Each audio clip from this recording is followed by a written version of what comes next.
parce que l'amour est enfant de Bohème, mais le mien s'écrit avec un accent circonflexe parce que les personnages qui sont empruntés à mon aïeul, Rodolphe K, et à mon père, Milan K, sont des enfants qui viennent de Bohème, de ce qu'est aujourd'hui la République tchèque. Et c'est tout un itinéraire qui les a menés à travers les vicissitudes du XXe siècle, les guerres, les exils et autres, jusqu'à la France par amour pour ce pays.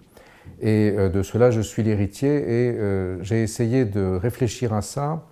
au moment où j'arrivais à la fin de ma carrière universitaire pour, comme on dirait Raymond Roussel, comprendre comment j'ai écrit certains de mes livres. Et il m'a semblé que ce voyage à travers l'Europe et à travers ses passions, à travers ses drames, éclairait aussi singulièrement notre temps, non seulement ce à quoi j'ai consacré ma vie dans le monde arabe, les banlieues et autres, mais aussi aujourd'hui les vicissitudes qui se produisent dans l'Est de l'Europe de nouveau avec l'invasion de l'Ukraine, les masses de réfugiés ukrainiens qui sont en Bohème aujourd'hui et ailleurs notamment.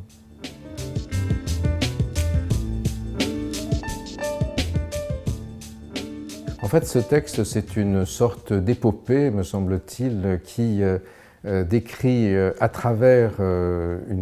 l'histoire, le récit d'une famille, qui prend prétexte du récit d'une famille,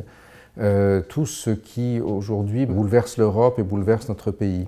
Le phénomène des migrations, l'assimilation, l'apprentissage de la langue, l'amour de la patrie, mais aussi qui raconte l'histoire à travers des individus, c'est-à-dire, c'est ce qu'on appelle aujourd'hui l'histoire, l'auto-histoire ou l'histoire émique, mais c'est délibérément littéraire parce qu'il m'a semblé que pour justement quelqu'un comme moi qui était d'origine étrangère, le mot, la recherche stylistique, c'était ce en quoi on pouvait se définir, car le style, c'est l'homme même, comme le disait Buffon, et cela vaut d'autant plus pour un métèque.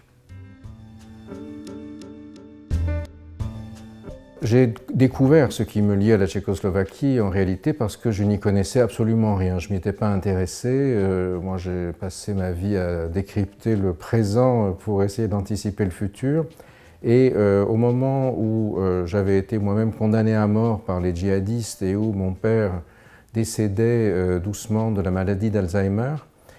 comme il me parlait, quand on a cette maladie dans la mémoire ancienne, à travers des bribes de souvenirs très anciens dont je n'avais pas le contexte, eh bien j'ai décidé de retrouver ce contexte et j'ai donc, grâce à des jeunes gens polyglottes, fouillé ces archives. J'ai découvert une masse énorme à la fois d'archives familiales, mais aussi d'archives à Prague, puisque mon aïeul était un homme de lettres, avait été l'un des fondateurs de la Tchécoslovaquie à Paris en 1915 en exil. Et tout cela m'a ouvert un véritable continent, non seulement pour penser ce qui m'avait fait moi-même, mais aussi, c'est plus intéressant sans doute, ceux qui avaient contribué à faire l'Europe